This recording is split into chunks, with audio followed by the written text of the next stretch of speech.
apem Apostle Nyameche. Generation. We really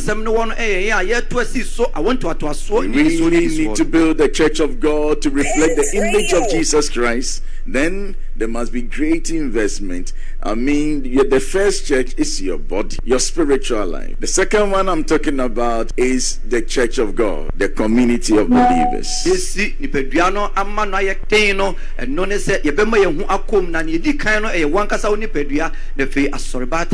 Now today I want us to look at the church should be like Mount Zion. Now in building the church to be strong, it should be like Mount Zion. If it is not so, then we must be concerned about the structural integrity of what we are building on the foundation, which is Jesus Christ, at any particular point in time.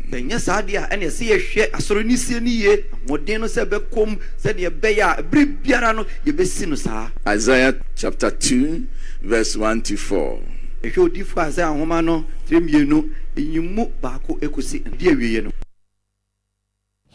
Eno Apostle Eric Nyameche nene ena yetiye no. Omanpanyi asuafo enkutabono egusu a ekoso na onimanyafo John Abdullahi Jinapo energy minister enra ena ne de no ekoso a wo kasa no wose ensem bi ene na mbonten so say Volta River Authority ena buidam mpanyifo de niam egu akwan mu na wo maton wose nokra bi anim na mom say adwumakuo mienu no wo mo beka bom na etimi aboa ahye yanyina mahoden ne mu kenna wose enyumakuo akese miensa ena mo beka bom beboa ama yanyina mahoden na timafa ne ntampa efra. Our vision, and if you read our manifesto, we rather want to merge VRA and Buidam so that we'll have 3 compartments or 3 entities under that holding company. A thermal company, so that you bring all the thermal assets and put it under one structure. A hydro company, bring all the hydro assets, put it under one structure. Then renewable, then you bring all the renewables and put it under one structure. We do not intend to sell these assets. We rather want to optimize. So if you bring all the hydro sector together, then they can talk among themselves, they can bring about efficiency, and they can reduce overall cost. So you have these 3 entities, bodies, companies, or institutions, so they can work efficiently and then build capacity. Na enuachi no ana osofo no edeka ho se street light a ewowo yemamu ha no enche kra enche panyifo de enema egu akwan mu na yaye ni solar. As part of our street lighting project, I'm happy to announce that we've commenced the installation of all-in-one solar street lights. We intend to do 23,500 units covering a distance of 700 kilometers so that gradually we can take solar as the main focus and move our street lights away from the grid. The street lights depend largely on the grid, and unfortunately these street lights come on during the peak period. The difference between the peak period and the off-peak period can range around 400 to 600 megawatts. And these street lights alone accounts for more than 200 megawatts. And so if we can take them off and put them on solar systems, it means that we'll be shaving off about 200 to 300 megawatts, and that will contribute significantly towards efficiency in the sector. We are working very hard to also bring some departments, agencies, and government schools and clinics on board by installing solar rooftops. And if we do that, it means that we'll also be bringing about efficiency and reducing the electricity bills of these institutions. A couple of weeks ago, we launched our EV promotion program so that these EV vehicles would depend on solar for charging. On for John Abdullahi Jinapo energy minister. Mame fa entrance no so for no ena ehwe eyenkrasi krasema mo afi asom anaso osom ne gidie eso ononyamfo Ahmed Ibrahim wode atudwa chese afi district assembly common fund yede ema wonom no yesi assembly no betimi 80% yede ama wonom no emu 25% na assembly bia de ba besi edwa na say edwa no 24-hour economy 24-hour market enti eyedwa eba be ye adwuma na so manfo betimi akodi so dwa edamu ni nyina efrahimache dumienu adibesi anadwo dubaako edwa na ebegina ho saa weyi eye ononyamfo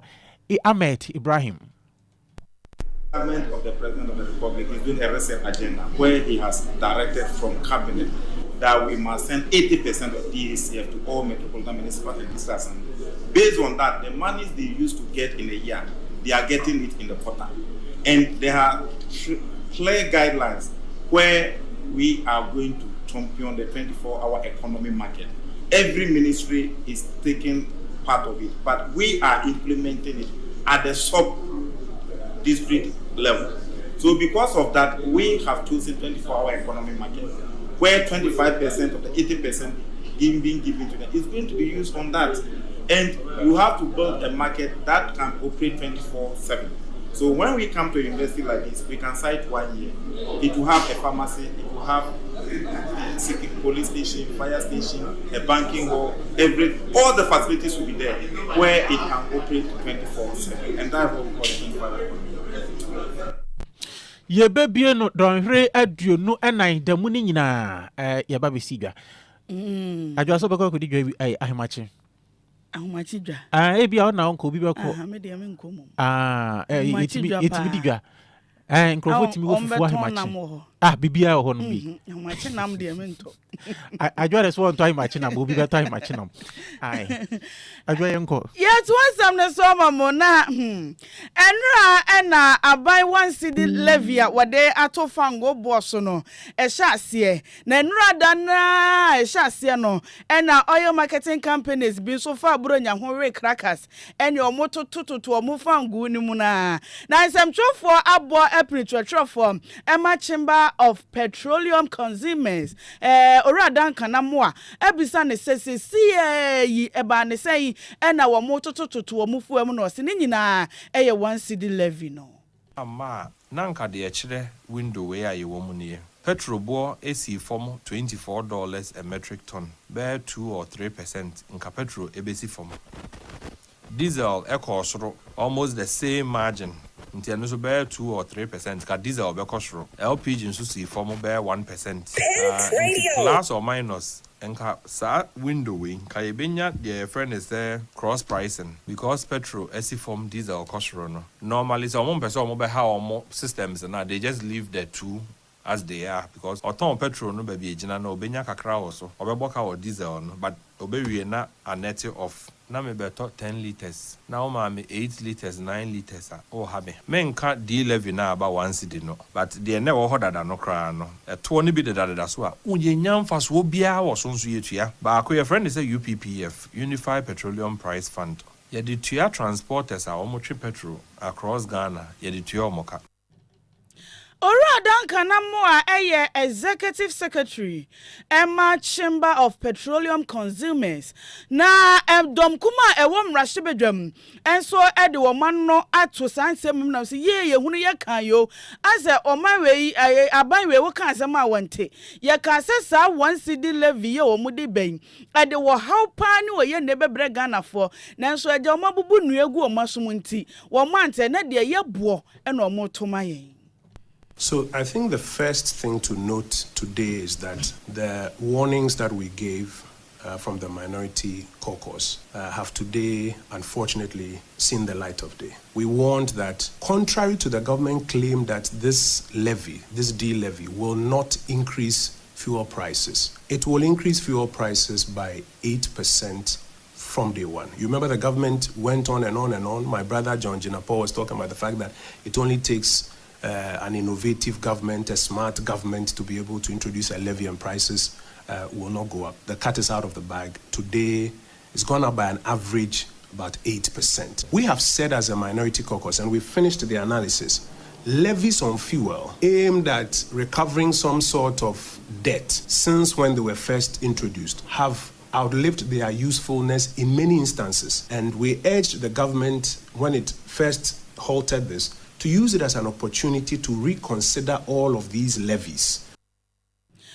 Dom kuma ewa emrashebi jamun samu mokafa 1 cedi levy na enam so ama fuel bo ekosoro no eho ene ya bo ama motie na no krakra mu ene ebopu na driver phobia omo ewa asante mantem bi se omo so fuel a ya tutumi omo je ne sei no so di bia be kan dia esi etuma ekwo bebi a na first ne agie no enye sa emoaye ese beginning no ye tie so no obi no ote ne no ma so spare parts no ma be pie no ya te so enti area some say omo tun command e kwampo gen start na case kan ye ntu ana ba boaye dia wade aba ne die kase eya na mitwanto o se enye adabafo kwa na ye Ghana fo ye adwuma Joma hama yesro ya papa no e die yesro kasa die wodi ba na die enya adwuma o se enya saa die a eyi na o matumu no tax no eni fuwe no ante so o se enya saa die a short ne die ye nyai ya bebo dabi ya tuma yesu be se bob brand ya ka be mama say the price na say increment o dia ba no e bi si Ghana da so to 1 gallon of diesel na what ya force the future business e bi si da e tu no reversing and manim ya yes a big demonstration sit down strike ye nya adwuma ye ba trase no mo de o mo Lexus Land Cruisers no mo de ya adwuma ka se rije ho na ye boa ye renye ho ba kokora nje sa ba so ba ye ho bibia ma ye so anya ho bibia ma ye ne be sa tu lo fe ni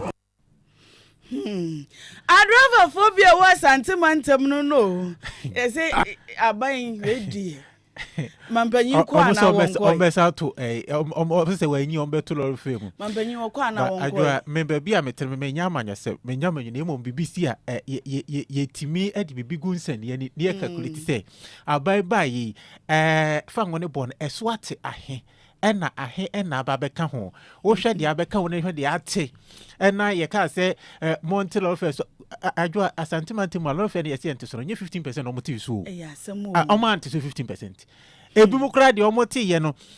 baby a me fa so full de bayi I was saying ko moti so number 5 series no o moti ebc 525 to 20 no mo gen 1 day pe o mo so munya 30% santi o mo ba be ne 550 o se na oba ne ka se o mo enye every short sa short ne so mo ye ene de o mo ye ya de o mo ye okumasi ha pa o mo ye papa na mampanyi wada so ha na wokọ minima se na no pe wo ha de a bia na obekọ ya probo no obo je se me kokọ hwe me diary nim na me hu se na wonam hemfa na me hu Arisha ma yento aso na samre de yesi ensiachi ba anase scholarship ayede ema adisuafo no ehun nsem ehun bill edam rahye bidwafia ye hwe ni mu se na wotwi be kọ na wie ye de na rahye bidwafo age atum na chese ba ba ye emra eno no na executive director edema Africa Education Watch owura Kofi Asare wo se adewe ese Kofi konso gina nkwantia wo se ene dada no sunsuni bie nim said ya Ghana yesi scholarship ya ma scholarship enye baako enye kra na said ya etie dada no te said ya kandifo na na yesesa omo enhyehyɛ ne sesa ye ebesa akodi afo baabi obi na beka se emfa me ba ye ma ne scholarship no nkɔ ha na wo hwɛ said ya Ghana mamrate kra ne ho scholarship de ma emfa mra kwan mu kra yentie owura Kofi Asare nene na afa nso nsɛm ɔde to dwa edifa scholarship bill a edam rahye bidwafie no ho. I thought that, as promised by the NDC administration, we were going to put in place legislation to end the cronyism and the politicized distribution of scholarships. So that was a great, promise to support. And so I was happy that the bill was laid. Having reviewed the bill and then our proposals, I see that the two are in abeyance. What we as civil society organizations have envisaged for Ghana in line with global best practice. The public scholarship system, one, that harmonizes all public scholarship programs under one authority. Whether it is GMPC, whether it is Cocoa Board, whether it is Get Fund, under one. And then two, you provide that authority with the legal and institutional framework to work and report to Parliament, subject themselves to the authority of the Auditor General. and other horizontal accountability institutions. Third, that the authority remains an authority. They are not an implementing body, but then they award scholarships through the faculties, so that the merit-based system is led by the universities, our tertiary institutions, or the faculties. I normally will call them that way. In that case, the authority is now a regulatory body responsible for ensuring that, in line with standards, guidelines established by the authority and its board, our faculties are conforming in distributing or in awarding scholarships. So they ensure that there's quality assurance, there is compliance. That is the global best practice. If you want to go to Harvard, if you want to go to any university in the UK, you apply for scholarships in the school. You don't apply for scholarship to a scholarship authority. But there's an authority that ensures that the scholarship administration is in line with law and regulation. Na eno no what was so chire mu a de work ya no what was no what say I was think etiminya eye abedwako ne authority a wonom na scholarship no mo ebehwe so anase wonom ebeye regulator na fe de ye tumi na ma universities no ese mo na muni emra ne hyehye so enti nipa no wo apply semi per scholarship wo be apply de ko university ho no mo anase school no na che say school ne hwe na qualify na school ni mom afa na che say authority no e de akade no dia bro na dia yeye na kwakwa say ekuo na wonom na ye regulatory body no wo mo anso na be san select beneficiaries say why na man scholarship why na deserve yes na che say wono na kites kan no na wo cheche ba bi opebia na odefa yes emwa wasenka Ghana mamramu krempo no ansa na ye be ma obi scholarship a ye de Ghana sika ebebo nipa no ho bra no eni say yetimi ma obi scholarship wa brochire mane kokosua de wa brochire wo bra university bi ewo my Ghana mo university na yes course kro na ewo Ghana na etabri sika e de amasa ni pare so wono emfa konkosua sa de kro na ewo brochire wo se no kra no enketia Ghana mra na so de ne yehu enti de ye ne de be ono ya gitum a ya de kro na the same value. What is being proposed is a scholarships authority, which is a net implementer of scholarships. The public scholarship authority will determine who gets scholarship. The biggest issue about scholarships is who gets scholarship. Forget about the whole bill. It's about who gets scholarship. So the biggest issue is who determines who gets scholarship. And this bill is simply saying that it is the same executive that is determining same or do same under this bill, because there will be a board comprising ministers, the executive. I think there's only one from industry. The rest are primarily the executive and their representatives. And then they will do the application review and then determine beneficiaries. The board is still the executive. So you don't even see the tertiary institutions in there. Now, when this happens, you still have the executive. The Minister of Foreign Affairs is there, Attorney General is there, the Education Minister is there. It will be the same, because the executive are leading either directly or indirectly by appointing those who are responsible for determining beneficiaries. If we want to promote a merit-based scholarship administration system and regime, it starts with decoupling the executive, the political class, from the decisions that go into determining who benefits. It is global best practice that the public's money in Ghana would primarily be used to finance scholarship for Ghanaians in Ghanaian universities. And so it is rare, and it's normally an exception, that a Ghanaian will be awarded scholarship funded from the taxpayer to pursue a program that is being run by an accredited public institution in Ghana abroad. Na enoyo ora Kofi Asare said you will see chire mu na bi kai ne sa pe see better bi Ghana sika yeah, you tia to you better me sika na de akoma ye amanonisu apon se be kire ye de hye ade wo bra sa su apon ade na woko kire na ye kire bi e wo Ghana su apon mu de emfa sokra na so sa na ase ekoso wo my Ghana mu executive director Edema Africa Education Watch Ora Kofi Asare nene na yete ye no ye ko buno mantem kropon sunwane mu na municipal hospital ewo ho medical superintendent owo ho eye Dr. Michael Arthur was say ehun abehia say die sunwan municipal hospital yesisi adan ni bi eka ho na ye tretre nkwaban nim was say asase yantam eda ho a empanyifo betimi esisi adan ni bi aka ho na was say adan no kromo wo no enchanse aboso nyina enwunu ensi ensuo to ana akoye bibie wo ho enti no empanyifo meye sa wo haw ne ma wo animanim ya na eche wo mahwe kwan yo mbefa so a wo mbesisi adan ni bi aka ho ufani machines aye wo bi de ne do maybe because no ma no doors wo yeso ne ntino edo maybe ana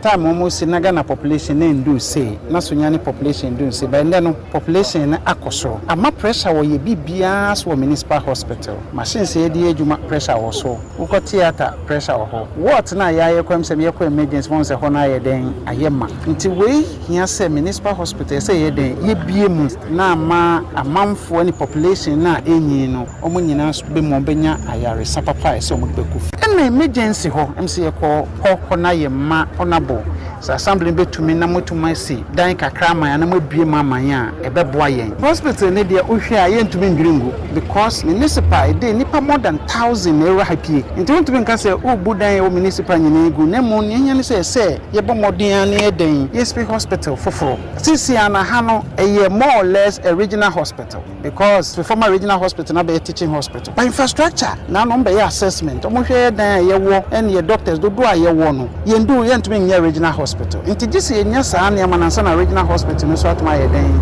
abemu aman asase no de hwe kakra wo ho na no ebi mse asase so de eche aye ni mpanimfo de hu nkomo a ombetuma ebie maman na yetuma ye den esi new structures wo ho na ye move akọ ansa na we mu yetuma edure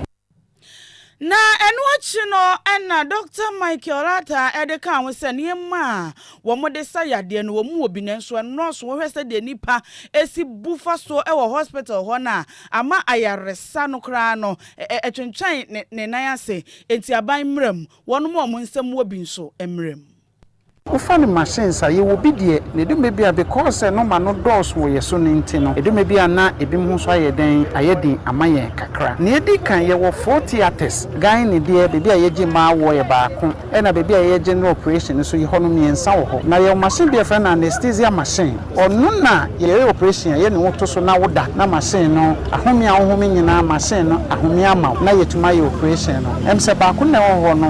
asai ni bo so ya de a e din kakra nti na maba mi beto onabo enim se municipal assembly beto maboa yen na yenya machine ne baako de aka na ewo bebi a ye man operation na nka mema no so be operation ni other operations no ebetuma ye no so wo ho na 3 theaters nya etuma ye den aye adwuma currently ne beka se baako pe na ye adwuma nti ma e de ahokyere so e ma ye kakra em se kiosk na containers ni nyina pese je hospital ni ho no fa ama mpem bebre no so bi bakra na wo kyere ne kwan so ba municipal hospital on said then ye it is assembly so betuma hwe na e mo remove sa kiosk na de congestion wo area ho man ya anko no so be den e beboa yen kakra mattresses ache sebi o ya ye den ma ye da kra se mattress ba kwa da so be 2 years ba unsa afon na mattress a nipa pim e da so e ma pressure wo mattresses no so Medical Superintendent our Sunyan Municipal Hospital Dr. Michael Arthur Mame fa enremo na samre de Ghana Education Service say school sa yento so school sa wo my Ghana mu nyina PTA na mutwa mu abrabi atwam no yensamfa ni nyina mra fully ene se PTA chairman PTA secretary ni nyina mo hihye ni nyina mfengu pepepepepe se obeka ya be se na nsapa ene ne ebra omampani mahama de National Teachers Council word pa one want to man as one mo twetwe nkomo no wosre o mo se ehomasuo wo yi anasa koratete wo yi enye teacher ni nko a ena nya wo fo nko a asede no doso teacher ni die wom community nankasa wo team no man ni die wom afi awofo ni die wom enti PTA no ehu hia pa enti wonom enhye mo kina wo mo nsa famra na no ena nam soma enei Ghana Education Service edekrata tenten ene krata ni niam ewom be sedu eda yanimu a wo stress to asosuku se ya band nyina momfa eye PTA ni nyina monsan famra enhyehyeye no monhyehyɛ ni nyina pepepepepepepe ni dues na nso nso ambetua na ho sika asɛm nso de moma kontabu mu na hofan na mompe empanifo a moji wo mu die na momfa wonom entoto saa ekoi ano Bosome frawo ewo Asante Manta Momensia Biker Chipenia wo onomonyamfo Charles Apia Kubi wade Apia Kubi Foundation na ba wade beboa emabuna ewo bosome frawo na womonya adwuma aye ne nkasaye eni na mesrɛ mo sɛ momma yɛmfa bosomefrɛ ho sɛ ɛyɛ yɛ kuro ɛyɛ fie a ɛhia sɛ yɛnsiesie deɛ nkyekyere bosomefrɛ ho nano menkasa ma maasɛm yɛ tenti mebree no mebaa yei ɛnkyɛre afei na mɛnya bosome ne bɛɛ na ɔtwe mmiɛnsa nanso yɛka nyinaa nso ne mpɛne sɛ Fatima asa bɛyɛ fa ne firi Isaka bɔto ɛno nti na ɛtwa sɛ moma yɛ nyinaa ka yɛ ho bɔ mu ne yɛhwɛ sɛ yɛbɛyɛ kyerɛ bosomefrɛ ho sɛdeɛ mekaeɛ sɛ bosome ne bɛɛ na ɔtwe mmiɛnsa nananom adehyeɛ matumi aboa ama sukuu a ɛyɛ nursing training nkora maako aduonu nsia otumfoɔ nursing training a obi ɛwɔ tafo ama me ne wo ka sɛ nkora ne nyinaa atumi anya scholarship a ɔmo ɛkɔ sukuu no wei no bi ne nneɛma a ɛno nti mafa to mo ho so sɛ ɛnipa bi wɔ hɔ a onyankɔ bɛyɔ nanso na efie ɛɛdene na honam mu ɔden ɛno nti na mpɛ sɛ menya foundation bi ɛde to m'akyi sɛ bɛyɔ na menya saa akɔnya ɛgyina so so atumi aboa afoforɔ atumi aboa mmɔborɔhufoɔ atumi aboa wɔn mu a ɛhia sɛ yɛpɛgya wɔn na mmom meka wei no makɔtena aseɛ ma ɛnka ne sɛ wo nua ne me wadamfo ne me wo kuro ba ne me Mansina ban krachi a owo bosome frɛ ho ɛyɛ onmonyamfo Charles Apia Kubi Yenko wie ewa manone ensemwe na akoye se owura Donald Trump wone eman binu wo ye danya yese akokɔ sa kyerɛ kroma sɛ enye ne fe owura Donald Trump wone South Africa ban ayese South Africa wase wa fide oba wonpɛ o masem kra ase ayonkofa na tetia na etete so beka ya ebra South Africa ban ede emrafoforo ba ya wo kyese won mo ekita aban asase na face wagensa ase aboso na kyese abrofo dodo na abrofo kakra bi na wo hon ma South Africans ase dodo na aboso na ode emra ebaye ese wo mo amamaje ensase no se yehwehwem na se nyamra kwanso na se wo de edo so yetimi gibi na baye na omampani Trump say we genocide wo ku omanfo pamo mo keke into o South Africa fo ade shon person ba America nyina wo mom nyina free say obi amra ye ma visa na bra opɛ bra say ye tukotena ni ana say ukuro monyo ye pe waku ye pe wabonto kwesi wo nti bra ma South Africa de hye bi no mo fa ibronya ho we nkokɔ me bi kɔye na omampani Ramaphosa a South Africa hwe ade ni din no say da bi mame empower nipa bi a obetimi agina mu sentem ginafo na kyese enka wone South Africa ban na fenso America ban enka nkakra nanka yonkofa no yebetimi asiesie yentem nanka akọ nanso nanu ya mebusumi ye mu papa yi a South Africa ban ebo ni din senka wono emra men ntem ginafo nanka wone owura Ramaphosa wone owura Donald Trump wono so na ban mu mpanifo wo mu enkosi nkonwa enka yenda fedefe ho o wanya hwe wase da bi won mu hono memu a papa yi a wo ya ban mu nipa ye se wo pe visa akọ America oboa ya ma ne visa nanse ye wose wono aban na tunu senka wone America aban mpanifo nkotena se ha ano so America ba se wo mu huni mpo se wo ka South Africa aban no mpanifo no ho enti ono so wo ma bona to agukura so ono kura o mu a o ye nkyere kura nanka wayiram na BBC ka se I say they say the owura Trump wa na adwo se South Africa wa ye danya onhunu onhwe no kura onhwe nanim na no owura Trump say South Africa ya eto na ode ato no se 30% tariff a wode ato ni niama so no ye kura for besa pejam akoye ensem bebre ade she ka se ni nyina asi ajwa so bi mpewa se bo so tamfo sa wa kromasa o sa wasa no wa chia nipa wo ye den me ma make asem bi wa say so obi mpewa se odi brodo cross wa yengura de agu ho o mpewa se mpewa se osu we di brodo oso wa yengura se e she rubber da bi enye se wo de rubber na to form brodo na wudi no oso e bi abubu agu ho wa yengura enti bi mpewa se mo a enti ade share da bi da ye koso ya NDP trim na ye hwe kase ni mu ensam de adi mu akotini ebie Chairman Edema Church of Pentecost Apostle Eric Nyameche say e wo si asori a din na asori be ye din a ejina ankra no ya brabo eso Onimanyamfo John Jenapo ese VRA any buidam na de so moton na emom omo kabum. Ye besi 24-hour market ewo assembly bia na se mansini bia mu a 25% ewo district assembly common fund na emu ene be free aba. Ya tutufu mu na executive secretary Emma Chamber of Petroleum Consumers edi atudwa say ya de subo ni nyina ebo 1 cedi levy no. Ghana Education Service Assembly de wa BMU PTA full implementation yamfani nyina emra munsi PTA chairman munsi ni secretary munsi treasurer munsi omunyina na ehoma sua no enya wofo akyerɛkyerɛfo na fenso oman na nkasa sɛdeɛ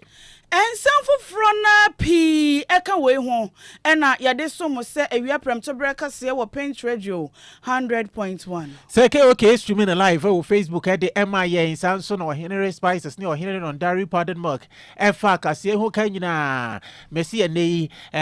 efie be yeda ne freduane na aduane so be yeda ne fro Henry nti eye pebi fakugu fie opo adwuma na akwa na to bi akoma yere o so po na akọ ba to bi fakugu jade se de be ye abusuafo ne ba wonom ani beje esan aduane a eda ewo fie nti wonom adama ene de kase na ebrewo yenso ye je bre ekinkan ma eyeme ohene benya akomene mame ajua ayenkra kechi no no matosumi no ebo pemu a ye no ye bese hye nyame eya